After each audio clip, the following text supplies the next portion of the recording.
Tous. Du coup, il est 14h02, on va commencer la conférence. Merci à tous d'être ici. On va vous parler de l'adaptation des bâtiments d'élevage laitier face au stress thermique. Moi-même, Jean Charef, chargé de mission au CNIEL, et Tanguy Morel pour l'Institut de l'élevage qui prendra la parole après. Alors, pour commencer, ce qu'on voulait rappeler, c'est bien l'importance du bâtiment, qui est un élément clé de l'élevage laitier, au cœur de nombreux enjeux pour la pérennité et puis la compétitivité et le maintien de l'élevage laitier sur les territoires.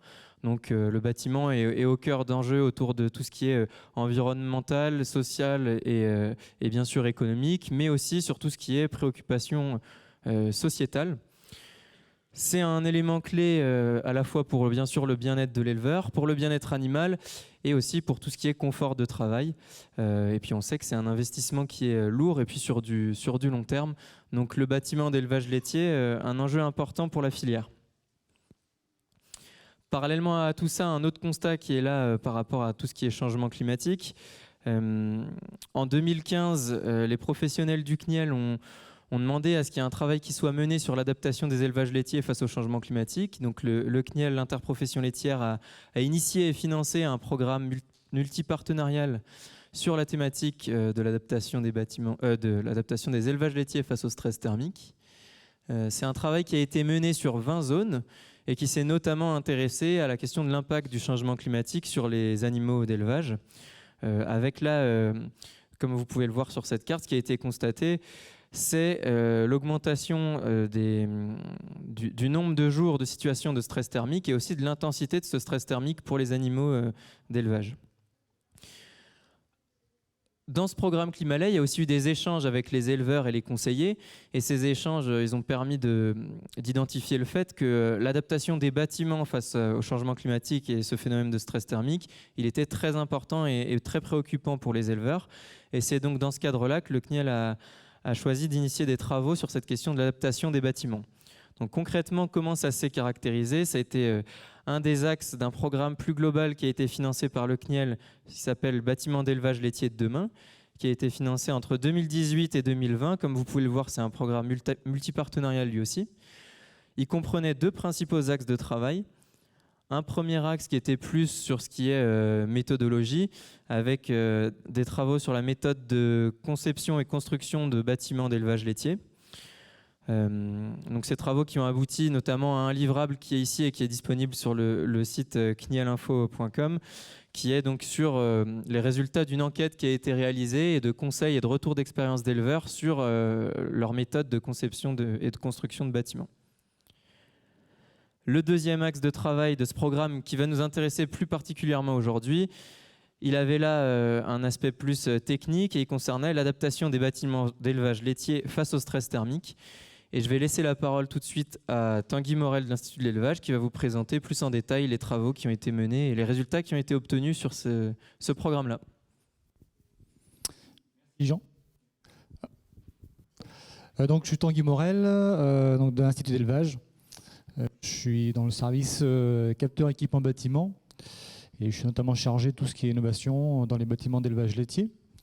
J'ai été une bonne vingtaine d'années conseiller bâtiment dans le département de l'Ain. Voilà pour les présentations. Donc, le diaporama qu'on va vous présenter, c'est sur les plans d'action qui a été mis en place par rapport au stress thermique. Et on va vous présenter tout ça. Voilà. Donc, les vaches, je pense que vous le savez, les vaches craignent beaucoup plus la chaleur que le froid. Le confort thermique de l'animal, c'est du 0 au 15 degrés.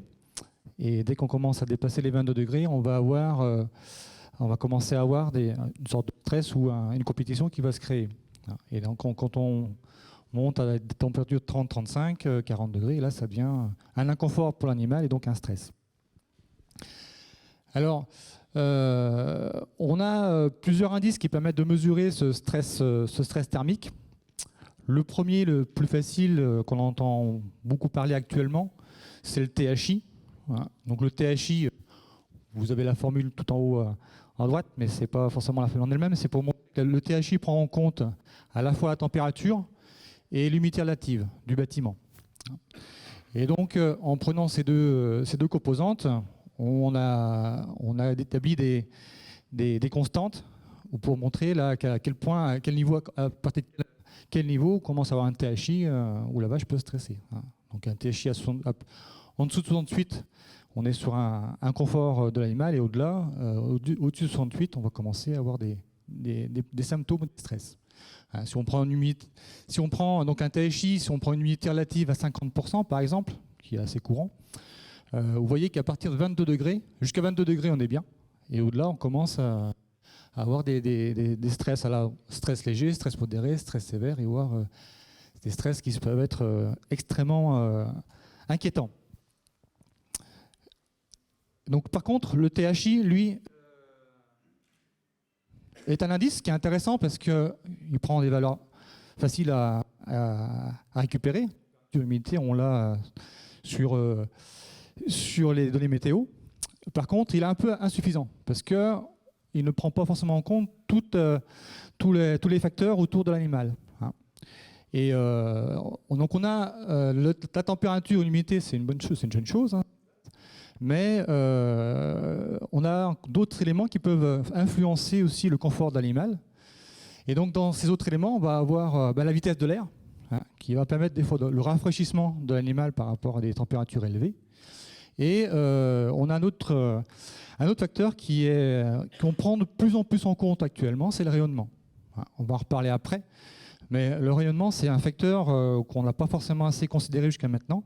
Au contraire, on avait tendance à mettre beaucoup de translucides sur les toitures pour amener d'éclairage naturel. Et aujourd'hui, notre discours, je ne veux pas dire qu'on fait marche arrière, mais on est en train de reprendre ces préconisations en disant « Oh là, on est allé un peu loin et il va falloir qu'on réfléchisse différemment à notre éclairage de bâtiment. » Ce n'est pas mettre moins d'éclairage, mais c'est des éclairages différents. On en reparlera tout après aussi. Et donc, quand on veut intégrer ces 4 facteurs qui sont quand même la base du confort d'animal au niveau stress thermique, donc on a un indice qui s'appelle le HLI et qui lui va intégrer, donc les formules je vous les passe aussi, mais c'est surtout pour montrer qu'il intègre ces quatre facteurs, donc température ambiante, l'humidité relative, donc comme le THI, et en plus on va intégrer la température ressentie, donc le rayonnement, donc ce rayonnement va être mesuré avec un globe noir, qui est la température ressentie de l'animal. Et le HLI va aussi intégrer la vitesse de l'air. Donc c'est un indice qui va être beaucoup plus intéressant, mais plus compliqué à évaluer, parce qu'il nécessite un appareil comme le globe noir, qu'on n'a pas forcément sous la main systématiquement. Alors, avant de rentrer dans le plan d'action par rapport au stress thermique, juste une petite diapo sur quelles sont les conséquences de ce stress, parce que si on n'avait pas de conséquences, on ne se poserait pas de questions. Les conséquences sont elles sont nombreuses et elles sont majeures. Donc la première conséquence d'un stress thermique, un éleveur laitier va le constater systématiquement, c'est la baisse forcément de la production laitière, qui est due à plein de choses, mais notamment à la baisse de l'ingestion aussi. On a constaté qu'on peut avoir entre 10 et 35% de baisse d'ingestion en période chaude. Et donc, si la vache mange moins, forcément, elle produira moins. Autre conséquence du stress thermique, ça va être une incidence aussi sur la composition du lait, et notamment une baisse des taux, et surtout du taux protéique, et une modification aussi en acides gras. Donc, ça peut avoir des conséquences aussi sur la qualité du lait. Autre conséquence, c'est l'impact sur les vaches gestantes et sur les nouveau-nés. Donc, de fortes chaleurs vont forcément impacter la fertilité des vaches. Ça va augmenter aussi les problèmes embryonnaires, les avortements. Et un veau qui est né d'une vache qui est stressée, généralement le veau est né à un poids un peu plus faible, et le colostrum est aussi de moins bonne valeur. Donc c'est un veau qui démarre déjà un peu plus mal dans la vie, parce qu'il n'a pas forcément tous les meilleurs facteurs pour qu'il démarre en bonne santé. Donc c'est quand même un impact important sur le démarrage du veau. Autre problème, ça va être aussi des problèmes métaboliques sur la vache, puisqu'on va avoir forcément une vache qui a chaud va baisser ses fréquences de rumination, forcément. La rumination, c'est quand même un des sources majeures de la chaleur, de production de chaleur. Donc en réduisant la rumination, la vache va produire moins de chaleur, donc lutter la chaleur en produisant moins.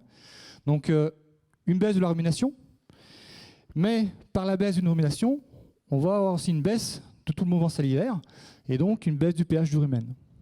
Et donc forcément un rumen qui fonctionne moins bien. Donc on va avoir des conséquences assez importantes sur le métabolisme de l'animal. Autre conséquence, ça va être une augmentation aussi, alors c'est tout lié tout ça, une augmentation du rythme respiratoire, donc une vache qui va allaiter un peu plus, qui va respirer un peu plus pour dégager la chaleur.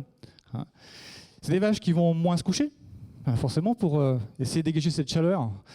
Si elle reste couchée, elle a 40% de son corps qui est en contact avec le sol et donc 40% de contact qui ne dégage pas de chaleur. Donc la vache va rester debout, en position debout pour pouvoir se dégager un maximum de chaleur. Donc c'est des vaches forcément qui vont fatiguer.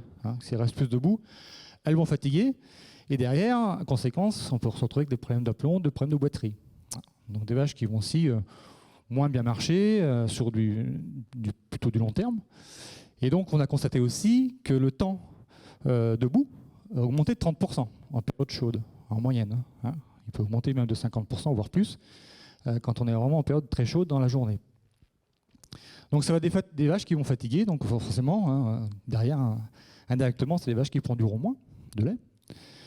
Autre conséquence, ça va être sur la santé de la mamelle, avec une augmentation du taux cellulaire, augmentation des mammites. Du moment qu'il y a un stress, on constate toujours derrière une augmentation du taux cellulaire. Et enfin, une baisse des performances de reproduction, avec ce que je disais tout à l'heure aussi, l'augmentation des avortements embryonnaires. Donc tout ça, c'est quand même des conséquences sur le portefeuille de l'éleveur.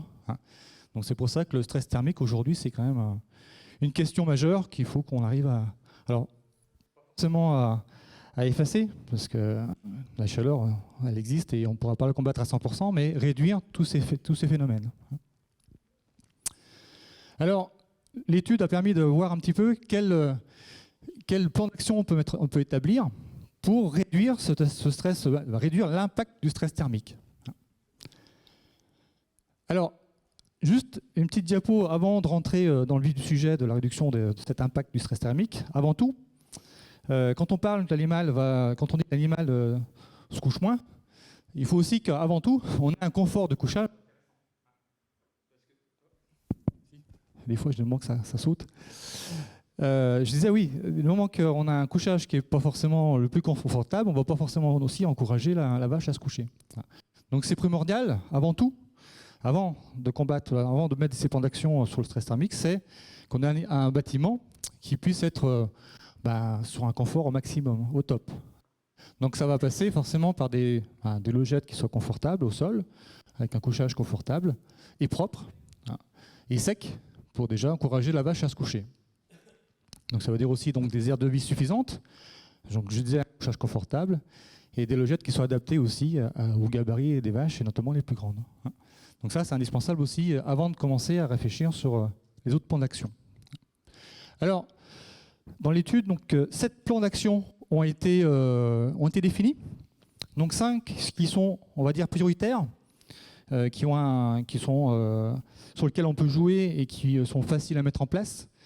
Et 2 autres qui sont moins prioritaires, parce que en fait, ces 2 autres actions, elles sont un confort supplémentaire qu'on peut donner à l'animal, mais elles vont arriver après les 5 premières. Si les 5 premières ne sont pas mises en place, ça ne sert à rien d'aller chercher à mettre les 2 dernières actions qui sont plus une amélioration du confort, qui vont diminuer le stress thermique, mais ce n'est pas les 2 prioritaires dans ces plans d'action. Alors, dans ces plans d'action, les réflexions qui vont se mener, ça peut être déjà avant d'intervenir dans le bâtiment. Il y a des 3 actions qui vont concerner aussi l'aspect plus global du bâtiment. Alors, l'abreuvement, l'alimentation et l'ombre, qui est aussi aujourd'hui un impact intéressant et à prendre en compte dans les pâturages. On va en revenir après. Alors, par rapport à l'abreuvement, ça a été le parent pauvre pendant des années. On n'a pas assez considéré l'abreuvement des vaches, et même tous les animaux, Et aujourd'hui, on se rend compte, c'est quand même essentiel. Bon, le lait, c'est 85% d'eau, donc c'est quand même la base de la production laitière. On en parlait, mais je crois aujourd'hui, il faut absolument qu'on mette le doigt dessus. Dans le conseil auprès des éleveurs, c'est primordial. Primordial à la fois pour la santé de l'animal, mais aussi pour combattre le stress thermique. Alors, les besoins en été peuvent doubler. On peut monter jusqu'à 150 litres d'eau de besoin d'eau par vache et par jour pour les plus hautes productrices. Donc ça fait déjà des quantités assez impressionnantes. Donc d'où l'intérêt d'avoir de l'eau à disposition et propre. Donc ça veut dire, quand on dit à disposition, il faut que cette eau ait une accessibilité qui soit facile pour l'animal. Et qu'est-ce qu'on dit par facile? C'est que à côté d'un abreuvoir, quand l'abreuvoir, par exemple, il est dans un passage de logette, souvent on mettait une largeur de 2 mètres, 2,50 m dans le passage, et on mettait l'abreuvoir dans ce passage. Alors, ça se fait encore aujourd'hui, hein. Mais on se rend compte que ce n'est pas suffisant, cette largeur passage, voilà, 2,50 m, parce qu'en fait, une vache qui est en travers pour boire, elle a bouché le passage. Donc une autre qui voudrait passer ou qui voudrait accéder à l'abreuvoir n'a pas forcément l'accès. Et donc on limite forcément cette accessibilité. Donc l'idée du bâtiment des largeurs accessibles à l'abreuvoir, c'est au moins avoir 3,60 m à côté d'un abreuvoir pour que... Ah, ça coupe, c'est ça? Voilà. Donc l'idée, c'est d'avoir 3,60 m à côté du bac pour que l'accès soit facile et que les animaux puissent accéder sans avoir de concurrence. Donc ça, c'est l'accessibilité. Ensuite, c'est la répartition des abreuvoirs dans le bâtiment.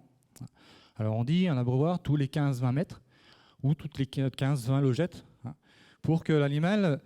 Une vache est assez paresseuse, donc si l'abreuvoir il est à 50 mètres, eh ben, elle va vraiment attendre d'avoir vraiment soif pour aller boire. Donc l'idée, c'est qu'on n'attende pas non plus l'extrême pour aller à l'abreuvoir et l'encourager à boire régulièrement. Donc avoir des accès régulièrement dans le bâtiment et tous les 15-20 mètres maximum. Ensuite, il faut que cet abreuvoir soit propre. On a toujours dit ça, on ne peut pas dire qu'on pourrait boire dedans, mais au moins que l'eau soit incite l'animal à boire. Donc qu'un entretien de cet abreuvoir soit facile pour que l'eau soit propre, qu'on ait un débit suffisant, pour que aussi la vache, si elle n'a pas un débit suffisant, si l'eau n'arrive pas assez vite, eh bien, elle va se limiter dans la quantité à boire. Donc on a un débit de 15 à 20 litres par minute pour qu'on ne freine pas sa soif. Ensuite, qualité de l'eau propre, ça j'ai déjà dit. Une hauteur d'accès à cet abreuvoir de 70 à 75 cm de haut, alors ça c'est pour plutôt un animal adulte, pas trop bas, parce que si elle se retourne contre l'abreuvoir, si elle bouge dedans, c'est des abreuvoirs qui vont être très sales, donc l'eau ne sera pas propre, donc il faut suffisamment haut pour qu'on limite la salissure dans l'abreuvoir, mais pas trop non plus, parce que si on est trop haut, on peut avoir des phénomènes d'étranglement quand l'animal va boire. Donc il ne faut pas qu'on limite aussi ses quantités de boissons, par une hauteur des fois qui est un peu importante. Une hauteur minimale aussi d'eau au fond du bac, alors on dit 7 cm, ça c'est un minimum, pour qu'elle ait la capacité de boire. S'il y a moins, on entend des fois des phénomènes de succion. Et ça veut dire que dès qu'on entend un phénomène de succion à l'abreuvement, ça veut dire qu'on est limité, soit en quantité d'eau, soit en hauteur d'eau aussi dans l'abreuvoir. Donc au moins avoir 7 cm d'hauteur d'eau pour que l'animal puisse boire à l'aise. Et enfin, un accès à l'abreuvoir. Alors quand on est en hiver, on conseillait 6-7 cm de place à l'abreuvoir par vache.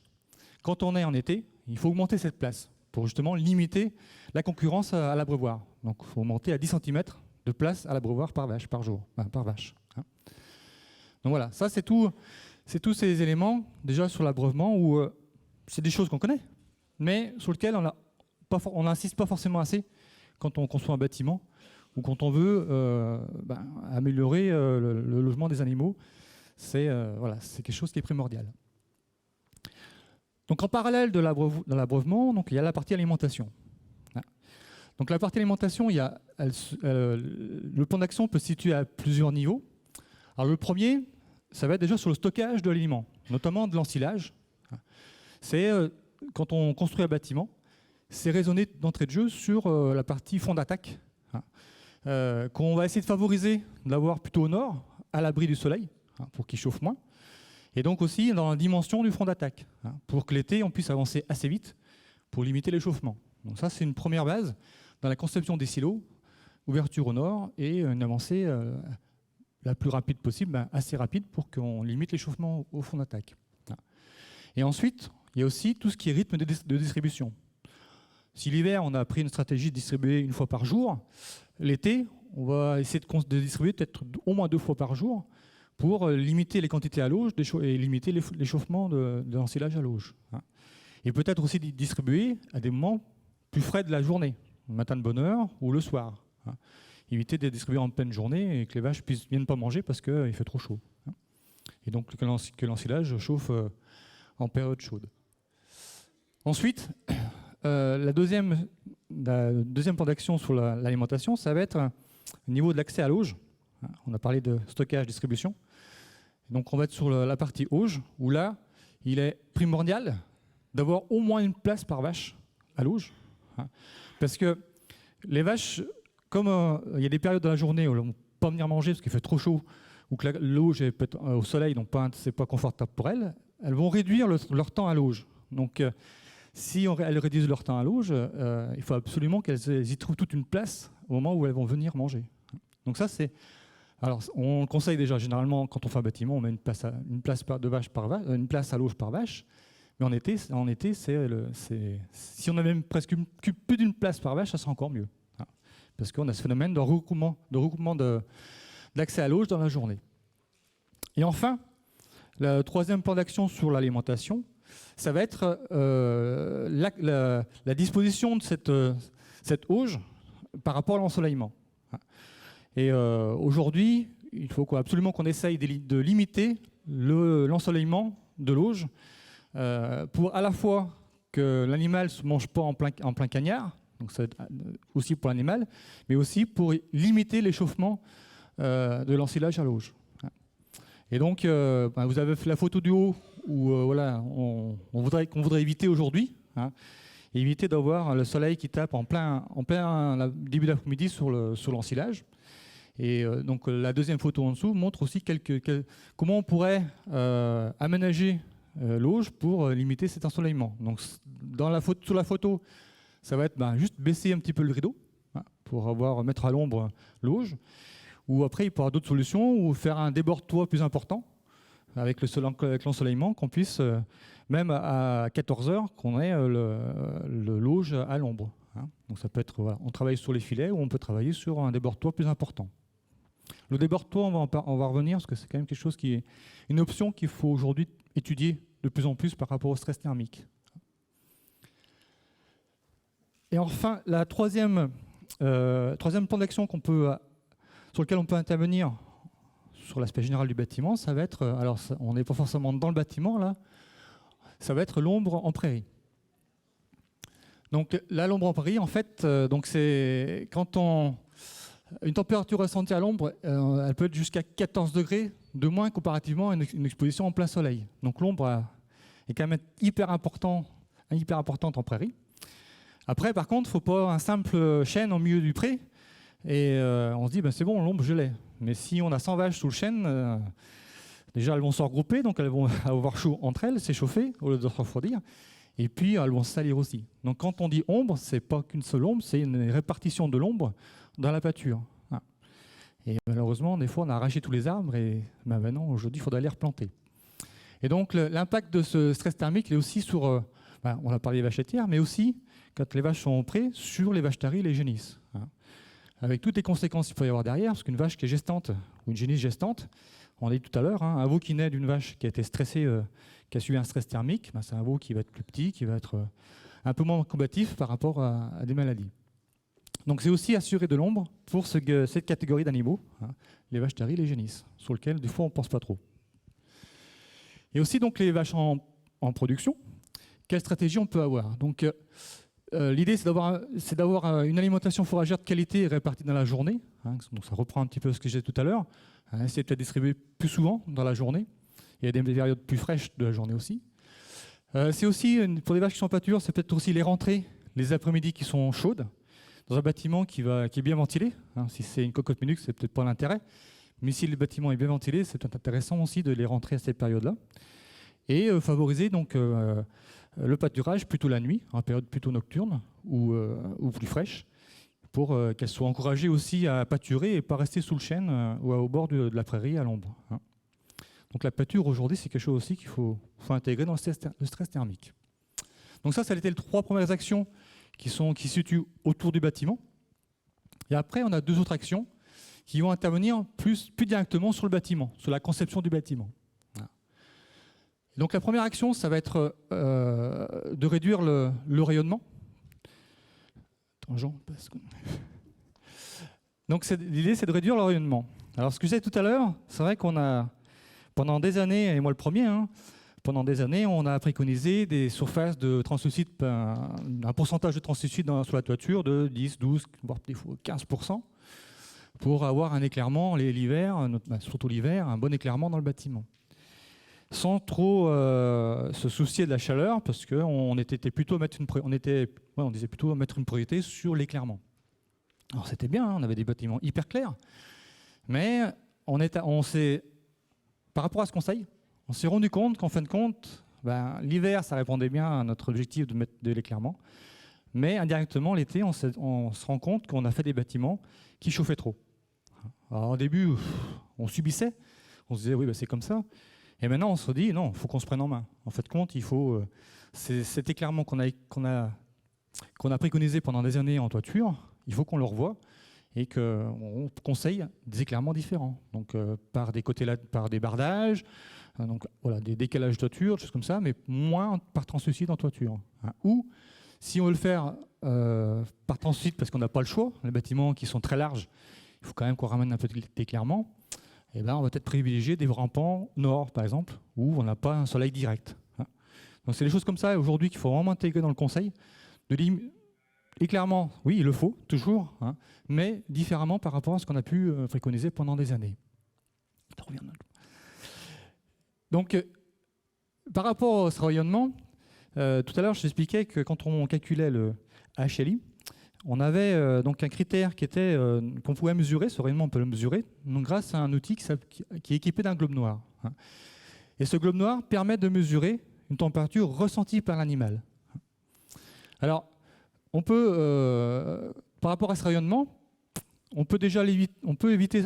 On a 2 types de rayonnement. On peut avoir un rayonnement direct par une face ou par l'ouverture totale au soleil. Donc ça, c'est vraiment un rayonnement direct. Donc ça, c'est pas le pire de tout, mais c'est vraiment quelque chose qu'il faut éviter.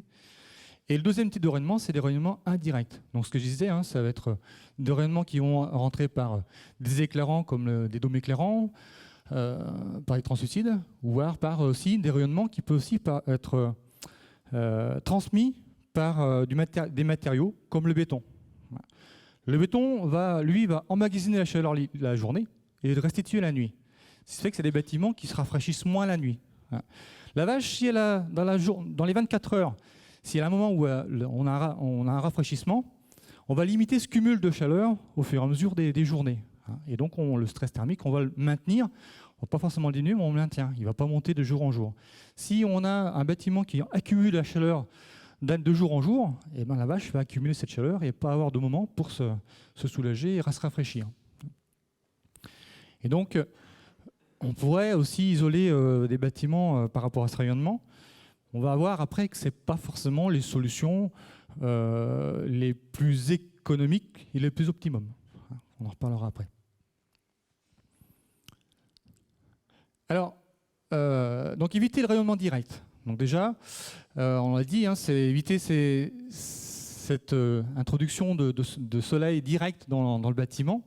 Donc c'est soit par, là on reprend la photo où on peut justement limiter par une baisse du filet brise-vent. Et le plan à droite, ça vous montre qu'un déborde-toit, par exemple, peut être une solution pour limiter ce rayonnement direct dans les bâtiments. Alors, ça, c'est une photo d'Espagne, sur un bâtiment qui est récent. Et là, vous voyez le rayonnement direct, ce que ça donne, c'est que les conséquences, elles sont assez dramatiques derrière, on va dire ça comme ça. Donc là, vous avez le soleil qui rentre, c'est un bâtiment qui est orienté avec un long pan plein sud. Le soleil, là on est midi, hein, le soleil rentre plein pot dans le bâtiment. Vous voyez la rangée de vaches, en fait, elle couche sur plus que la moitié de la surface de couchage. Voilà.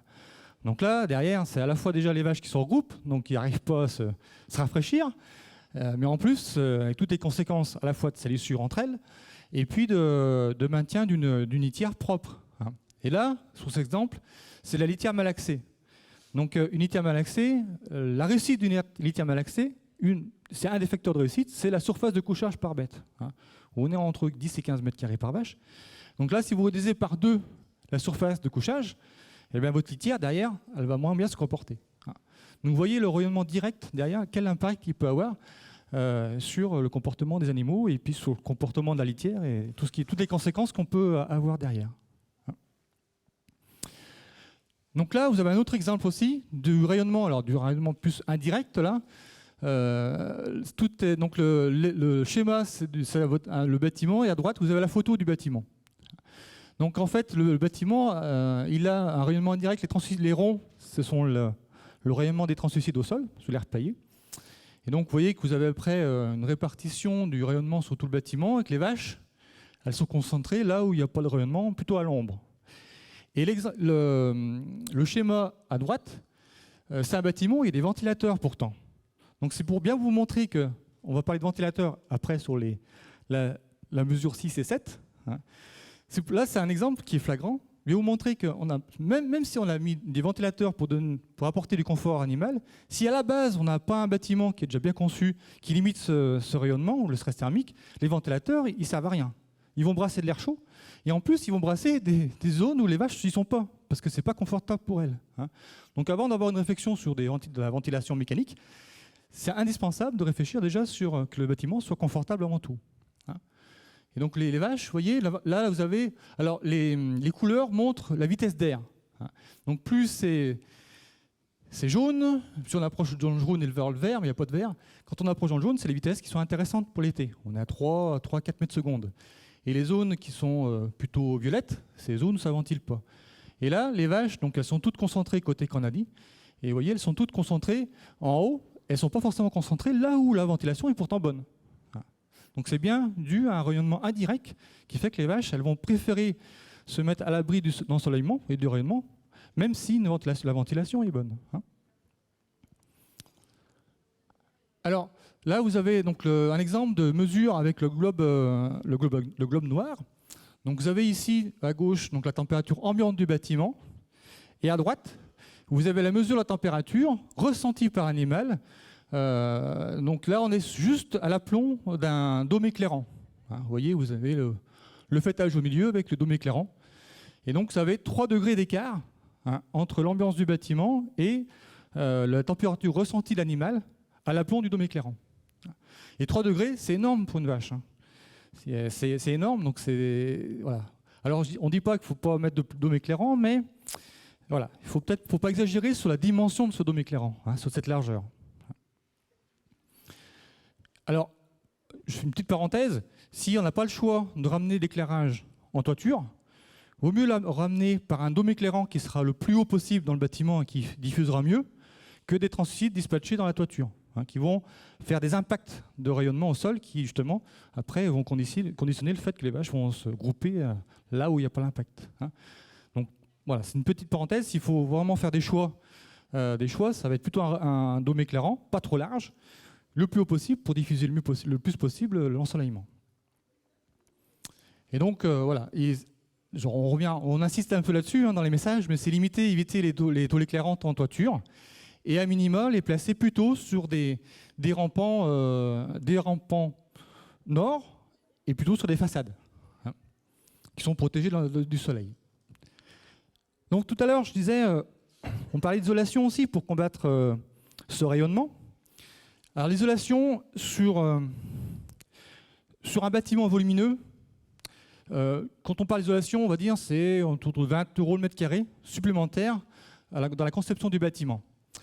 Eh bien ces 20 € sur un bâtiment volumineux, on ne retrouvera pas forcément notre investissement. Parce qu'on va gagner je ne sais pas si on arrivera à gagner 2 degrés dans le bâtiment juste par rapport à l'isolation.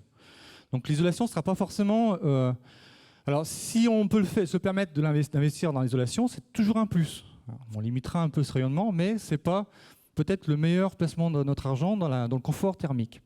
Sauf dans le cas où, là on a l'exemple à gauche, sur un bâtiment qui a une toiture assez basse, où là le rayonnement il est quand même proche des animaux, là l'isolation peut être intéressante quand même, pour éviter vraiment ce rayonnement direct, ce rayonnement indirect, mais qui est entre guillemets direct sur la vache. Donc ça peut être judicieux quand même de le faire là. Autre action qu'on peut mettre en place pour limiter ce rayonnement et l'échauffement des bâtiments, donc j'en ai déjà parlé, ça va être limiter les maçonneries. Donc là, à gauche, vous avez ce qu'on a préconisé pendant des années, ce qu'on ne veut plus, et puis à droite, ce qu'on conseille aujourd'hui. Donc à gauche, vous avez des murs branchés, des murs sur 2 mètres de haut, qui l'été, qui la nuit vont restituer de la chaleur, ce qu'on ne veut plus aujourd'hui, avec pourtant un bardage bois qui quand même, lui, on peut encore préconiser encore, et encore parce qu'aujourd'hui on va chercher plutôt à pouvoir ouvrir l'été. Et le bardage, lui, une fois qu'il est posé, on ne pourra pas forcément l'ouvrir l'été. Et en plus, dans ce bâtiment, vous voyez, là vous avez peut-être 15 à 20% de transit en toiture. Donc là on a un peu trop exagéré.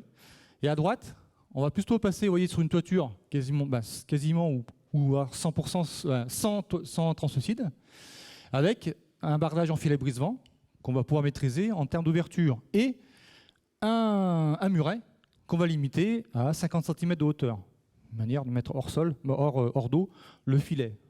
Mais vraiment, chercher à limiter ces maçonneries, et en plus, économiquement parlant, je pense qu'on est gagnant aussi. Donc ça, c'est aussi important, voilà, des choses qu'on essaie de préconiser aujourd'hui, sur lesquelles on n'insistait pas assez auparavant. Alors forcément, ça c'est un petit aparté, quand on veut aussi avoir une bonne ambiance dans le bâtiment, ça passe aussi avant tout par une bonne ventilation du bâtiment. Et si le bâtiment est trop humide, et s'il fait chaud, on va avoir un climat tropical dans le bâtiment, et la vache, c'est pas les conditions idéales pour elle. Donc il faut forcément, avant tout, avoir un bâtiment qui ventile bien. Donc ventilation veut dire aussi des bonnes ouvertures, bien placées. Et aussi, derrière, quand on dit un bâtiment le moins humide possible, c'est aussi, cette humidité aussi, c'est au niveau des sols, qu'on puisse limiter la source d'humidité dans le bâtiment, par donc des sols qui sont faciles à nettoyer, des fréquences de raclage qu'il faut peut-être augmenter à un moment donné, pour vraiment évacuer le plus vite et le plus facilement l'humidité, qui soient adaptées, des fréquences de nettoyage qui soient adaptées aussi en conduite lisier, raclée, avec la limite.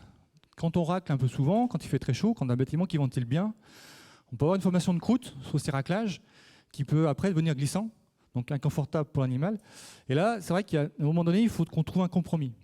Racler, oui, mais aussi ne pas forcément faire une patinoire l'été avec une augmentation de fréquence de raclage. Et puis d'avoir une litière sèche aussi pour que le bâtiment soit le moins humide. Alors, par rapport toujours à ce stress thermique,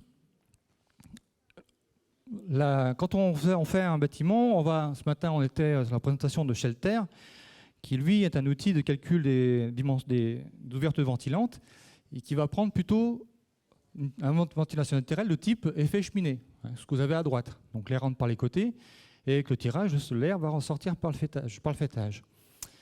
Donc ça va être le système hivernal, on va dire, qui fonctionne dans 95% des bâtiments normalement. Donc ça fonctionne. Par contre, l'été, ce système fonctionne moins bien, voire pas du tout. Donc pour trouver une astuce équivalente, trouver une ambiance quand même, avoir une bonne ambiance, on va travailler plus sur les effets vent. Donc les effets vent, donc on va avoir une ventilation transversale dans le bâtiment.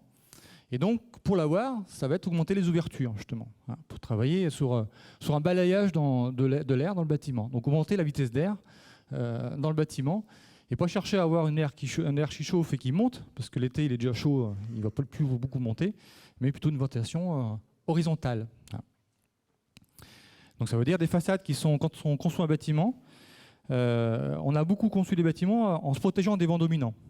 Aujourd'hui, on se pose des questions, de savoir s'il ne faut pas quand même orienter le bâtiment pour s'exposer un peu plus au vent, Alors se protéger l'hiver quand même par rapport à ces vents dominants, en mettant des filets brise-vent.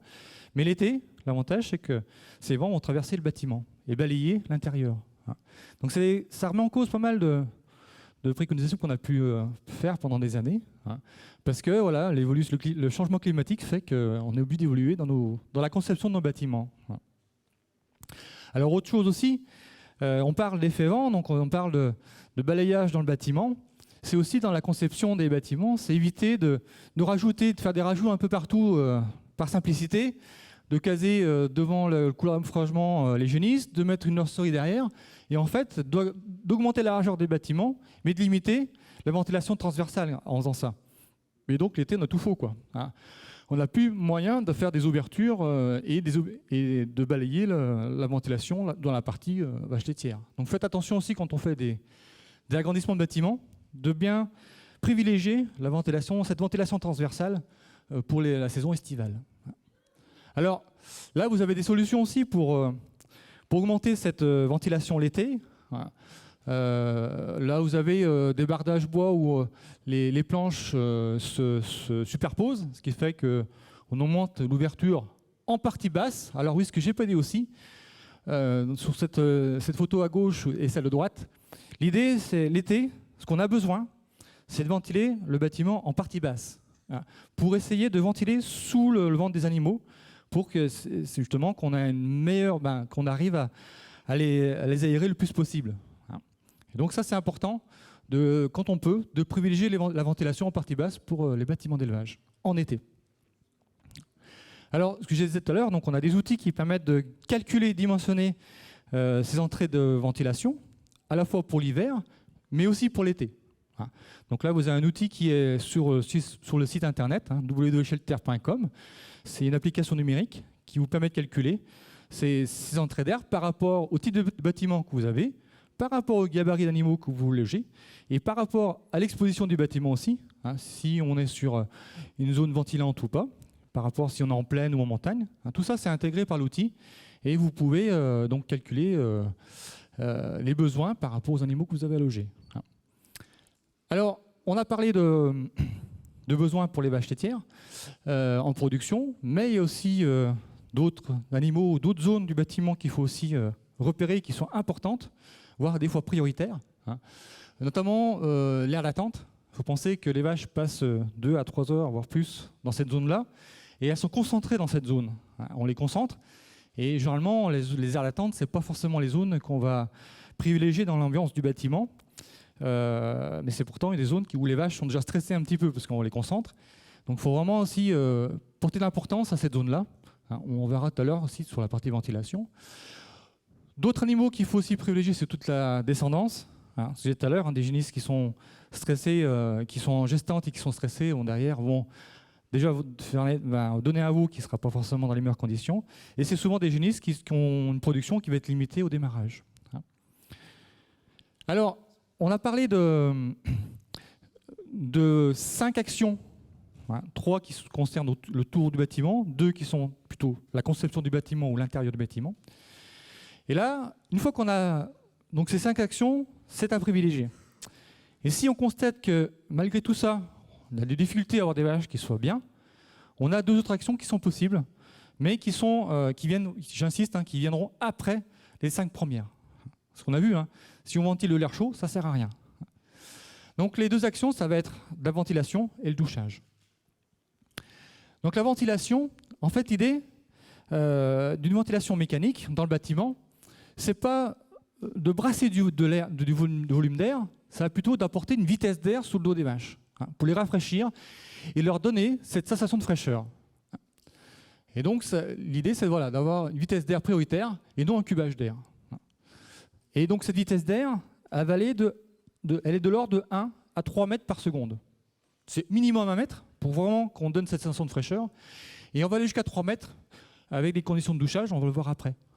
Donc si on douche les vaches, d'ailleurs, on va avoir besoin d'une vitesse d'air plus importante pour leur sécher le dos et donc les rafraîchir.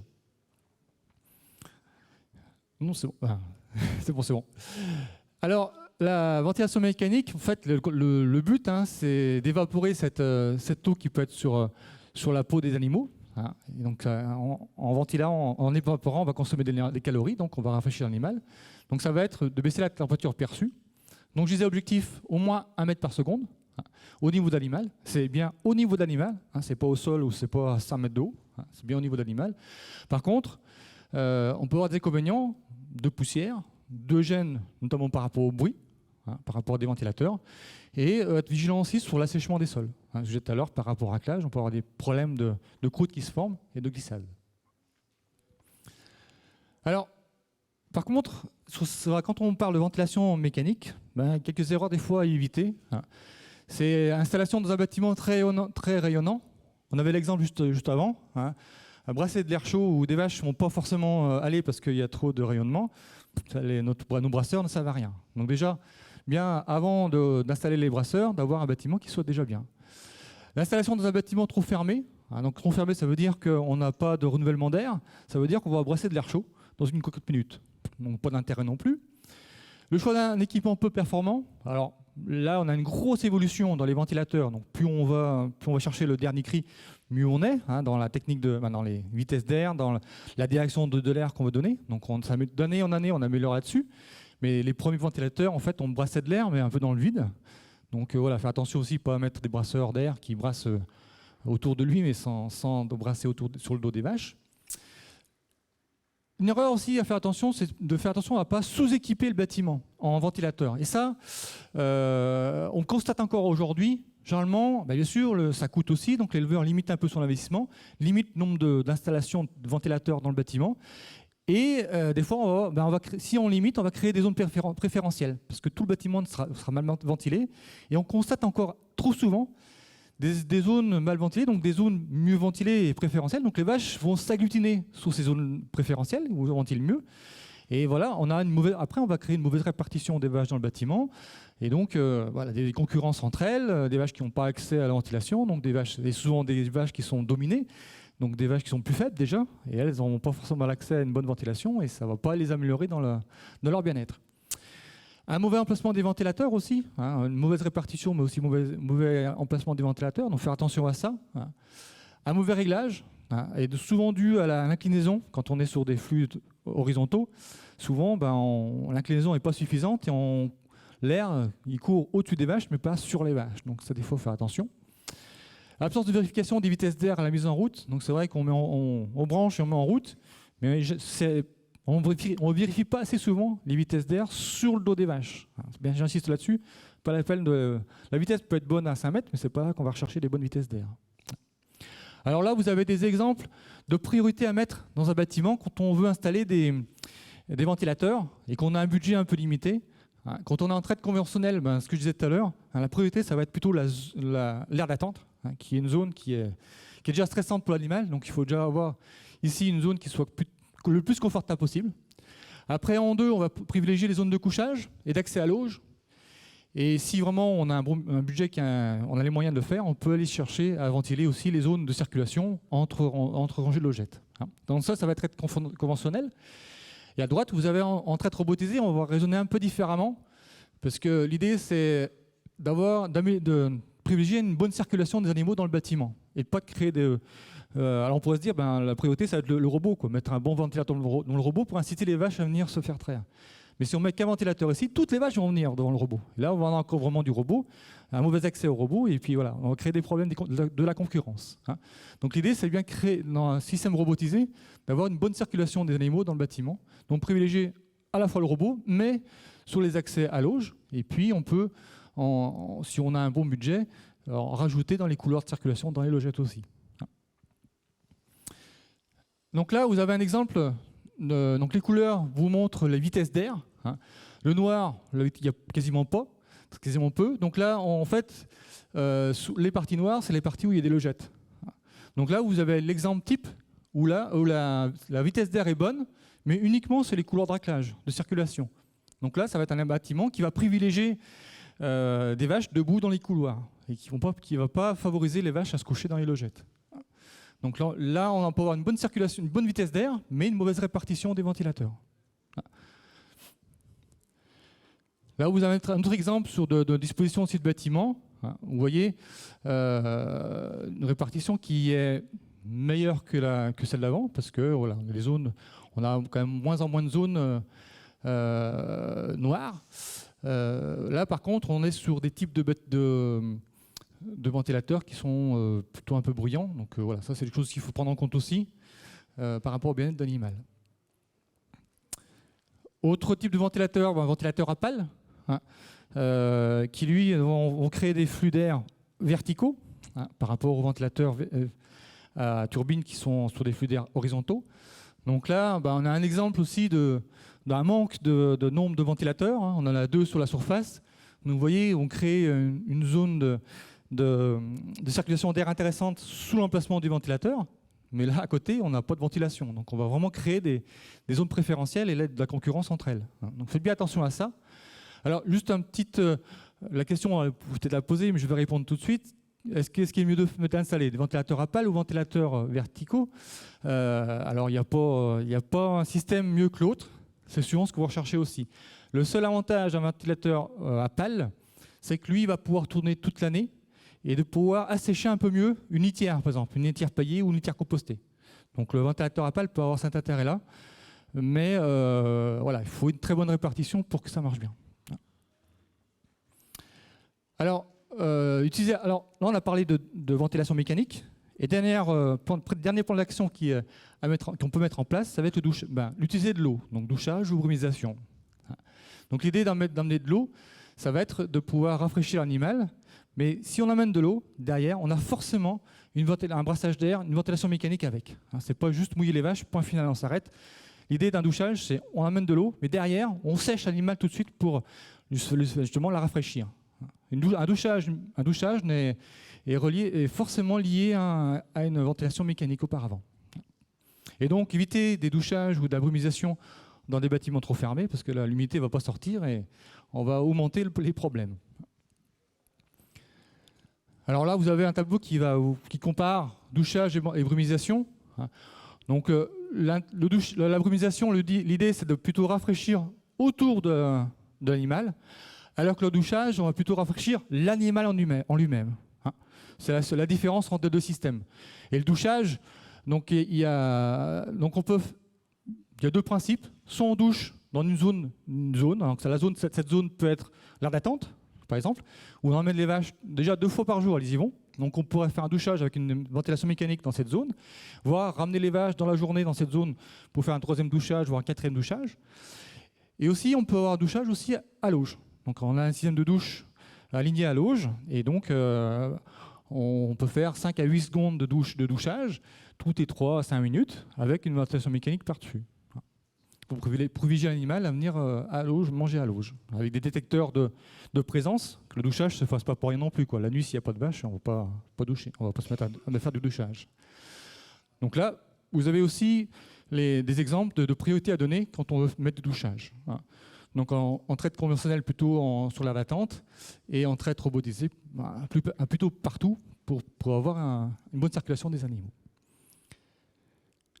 Alors voilà. Ça, c'est un résumé de tout ce qu'on a pu citer aujourd'hui, en insistant bien sur les 5 premières actions qui sont à faire avant de rentrer dans les actions de ventilation mécanique et douchage. Je laisse la parole, Jean, pour la fin. Oui, merci beaucoup Tanguy. Du coup, comme vous l'avez vu, le contenu est dense. Il y a beaucoup d'éléments sur ces 7 étapes du plan d'action. Juste pour vous dire que tous ces éléments-là, ils sont aussi présents dans différents livrables qui ont été édités et qui sont disponibles sur le site Info, donc dans l'onglet Environnement et changement climatique, ou alors dans l'onglet Élevage et bâtiments d'élevage. Tout d'abord, il y a les résultats assez complets en 20 pages des travaux qui ont été réalisés, qui reprennent les différents éléments que Tanguy a pu vous présenter là cet après-midi. Il y a également un document plus concis, donc un 4 pages qui présente les 7 étapes du plan d'action que Tanguy a pu présenter aussi. Et enfin, on avait organisé début d'année 2 sessions de webinaires à destination des conseillers. Suite à ces 2 sessions, on a également édité une foire aux questions sur différentes questions qui ont pu être posées au-delà de ça. Donc vous trouvez ces 3 livrables. On les a imprimés, donc les résultats des travaux et le plan d'action sont disponibles là, juste à la sortie, si ça vous intéresse, au format papier, et sinon au format numérique sur le site. Merci pour votre attention. Alors, il est 14h56, il nous reste 5 minutes si vous avez des questions, et puis on pourra peut-être un peu déborder si personne ne nous pousse dehors. Donc n'hésitez pas à lever la main et on vous passera.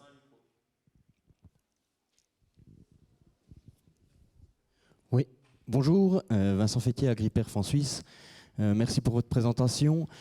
J'aurais 2 questions. La première, donc par rapport à ces aspects assombrissement de la partie toit du bâtiment.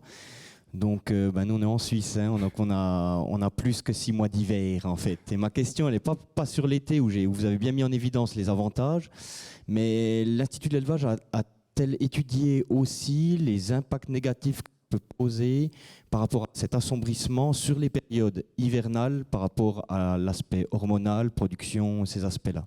Alors, ouais, la question est très bonne parce que mon message n'a peut-être pas été clair à ce compte-là. En fait, l'idée, c'est pas forcément qu'on réduise l'éclairement du bâtiment, c'est de faire un peu différent. Forcément. On réduit un petit peu, mais voilà, il faut quand même garder un éclairement minimum. C'est indispensable. Parce si on l'a préconisé pendant 30 ans à mettre des transits en toiture, c'était pas pour rien, pour le plaisir. Hein. C'est bien parce que ça apportait un plus. Alors, on n'a pas encore étudié à l'Institut le fait de réduire l'éclairement. On l'a pas encore étudié. Et l'idée, c'est pas forcément de réduire, quoi. C'est essayer de trouver la meilleure solution. Je ne dis pas qu'il faut enlever tous les transits en toiture non plus, mais c'est quand on apporte un conseil à l'éleveur, c'est dans le message dire comment on peut apporter l'éclairement du bâtiment. Donc par les façades, peut-être par un dôme éclairant limité. Et si on se dit c'est suffisant, on s'arrête là. Par contre, si on a un bâtiment qui commence à être large, on n'aura peut-être pas le choix d'apporter d'éclairement par les longs pans. Mais ça sera un long pan dehors, par exemple. Hein. Le message, c'est bien ça, c'est pas trop assombrir quand même l'été. Alors, après, il y a des astuces. Hein. Dans le Rhône, il y a un exemple de bâtiment où, il était dans le panorama, puis j'ai sauté à pieds joints dessus. En fait, il y a un élevage qui a peint avec de la peinture de serre. Alors, sur les serres, ils peignent dessus. Là, dans l'exemple, ils ont peint dessous pour limiter le rayonnement. Hein. Alors, vous pouvez témoigner, je pense aussi, le dire, sans forcément réduire l'éclairement. Hein. Donc, il y a des solutions. Il y a des constructeurs de translucides qui sont en train de réfléchir sur des translucides anti-UV. Alors, attention, des fois, anti-UV, c'est pas forcément... c'est un argument de vente, mais quand on veut analyser, c'est pas forcément... il y a certains vendeurs de translucides vont vendre un translucide, ils disent anti-UV, mais c'est pas un anti-UV. C'est un translucide qui diffuse mieux la lumière. Donc, on n'a plus l'impact au sol de 2 mètres carrés. Ça, c'est un avantage. Par contre, pour l'instant, on n'a pas encore mesuré si on a vraiment limité ce rayonnement. Hein. On a diffusé en fait la lumière, mais globalement dans le bâtiment, on a peut-être un bâtiment qui est tout aussi chaud. Moins un petit peu quand même, je pense. Mais il reste encore à le mesurer, ça. On est en train de mettre en place un banc d'essai à l'Institut d'élevage où on veut tester justement différentes toitures, différents translucides. Voilà, c'est en train de se mettre en place. Hein. Donc on est en train de, pour répondre à la question, on est en train d'étudier quel type de toiture on peut mettre en place pour ne pas limiter l'éclairement, mais pour limiter le rayonnement. Puis j'avais juste encore une deuxième question sur la partie ventilation, où vous avez mis en évidence les ventilations verticales ou horizontales. Y a-t-il des études qui ont été faites sur la 3e et 4e possibilité de ventiler des bâtiments avec la mise sous pression ou la mise sous vide des bâtiments sur les vaches laitières?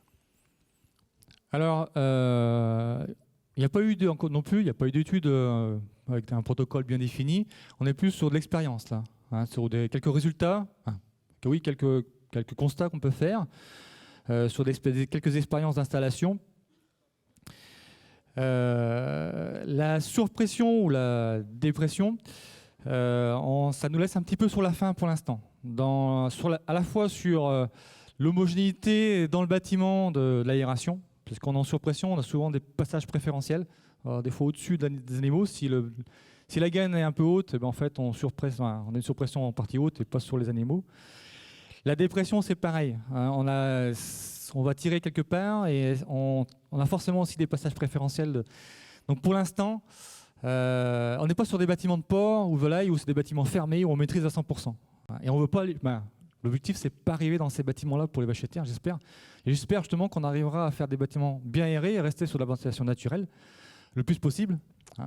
avec des conceptions voilà, sur des débords-toits, on limite les transits, on les met autrement, voilà, on met des transits spécifiques, anti-UV. Voilà. Donc on est plus à rechercher dans la conception des bâtiments que de vouloir faire des bâtiments niveau technique un peu poussés où derrière on n'aura pas forcément des résultats judicieux, quoi, voilà, à la hauteur de l'investissement.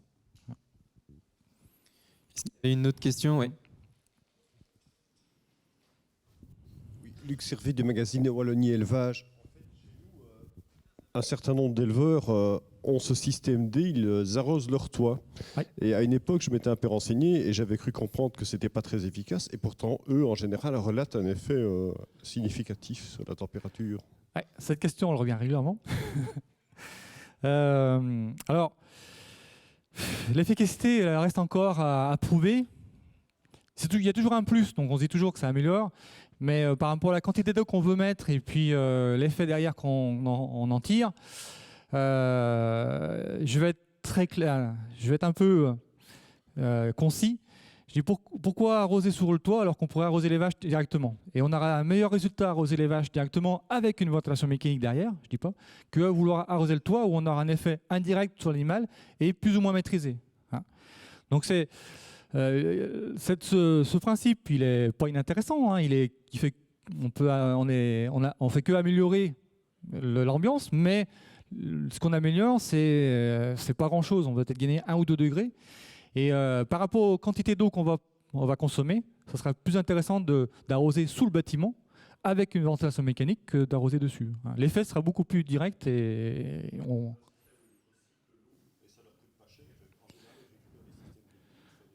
Alors, ouais. Alors, quand on parle de système de recyclage d'eau, le problème, c'est que c'est l'eau qui est recyclée, donc c'est l'eau qui a chauffé, quoi. Ouais. Et au bout d'un moment, est-ce faut qu'elle rafraîchisse, sinon, si on met de l'eau chaude sur un toit, voilà, l'effet est limité quand même. Hein. On parlait vitesse de ventilation 3 mètres secondes. Ouais. Est-ce qu'une vitesse d'air à 4-5 mètres peut gêner? Alors, on n'a pas fait des mesures, des différentes mesures pour voir s'il y a un inconfort sur l'animal. On sait que, en fait, c'est minimum 1 mètre pour qu'on ait. Là, on a vu qu'à moins d'1 mètre, l'effet est moindre, donc il faut au moins une vitesse de 1 mètre de seconde sur l'animal pour que vraiment elle le ressente, qu'il y ait un effet ressenti de rafraîchissement. Et en fait, jusqu'à 3 mètres secondes, on a 3 mètres secondes, ça va être plutôt quand on est sur un douchage, où on a besoin de mettre une forte ventilation pour vraiment évaporer l'eau sur l'animal et donner cette sensation de fraîcheur. C'est la question après, c'est est-ce qu'il y a besoin d'aller au-delà? On sait qu'à 3, ça suffit pour qu'on évapore l'eau assez rapidement. Et voilà, c'est la question, c'est est-ce qu'on a besoin d'aller au-delà? On ne l'a pas testé, mais on peut se poser aussi la question, c'est peut-être quand si on se réfère à un humain, quand on a une vitesse d'air qui est trop importante, au bout d'un moment, ce n'est pas forcément ce qui est plus agréable. Donc c'est vraiment, on va voir, peut-être, mais c'est des tests qu'on pourrait faire, hein, justement, sur des lots, on augmente les vitesses et on voit si elles sont toujours au même endroit ou s'ils commencent à se déplacer pour aller à des zones moins ventilées. Non, mais c'est des choses qui sont... Oui. Ah. Ouais, c'est bien. C'est les meilleurs. Vous m'entendez? Oui. C'est ce qu'on a pu observer par rapport à ce que vous disiez sur des ventilations un peu plus hautes que ce qu'on rechercherait. C'est que sur les ventilations verticales, les vaches s'y plairaient plus que sur des ventilations horizontales. Allez pas me demander pourquoi, comment. C'est une simple observation. Mais voilà, sur du 5 mètres secondes, elles étaient mieux sur de l'hélicoptère que sur du... Voilà. Ouais. Mais je n'ai aucune valeur scientifique. Après, la question qu'on peut se poser sur est-ce qu'on a une vitesse d'air régulière sur le dos d'animal en vertical? C'est-à-dire qu'on a peut-être à la sortie du ventilateur 5 mètres secondes, mais comme on a une répartition, quand on est en flux horizontal, on a un peu un couloir, on crée un couloir. Donc on sait à peu près sur la largeur du couloir, on est à peu près à la même vitesse. Sur une ventilation verticale, on va avoir plus de diffusion. Donc quand on mesure la vitesse, il faut voir où on la mesure aussi. Je ne sais pas si elle était mesurée au niveau de l'animal. Donc c'est intéressant. Non, c'est des constats qui sont bien. Non, c'est bien. L'intérêt de l'agriculture, c'est qu'on en apprend tous les jours. Donc, Du coup, il est 15h. Donc le temps nous est compté. En tout cas, merci à tous pour votre participation. Si vous avez des questions, n'hésitez pas à venir voir Tanguy ou moi-même. Voilà. Et puis pour rappel, il y a donc les livrables qui sont à la sortie si vous voulez en prendre. Merci à tous. merci à vous. Hein.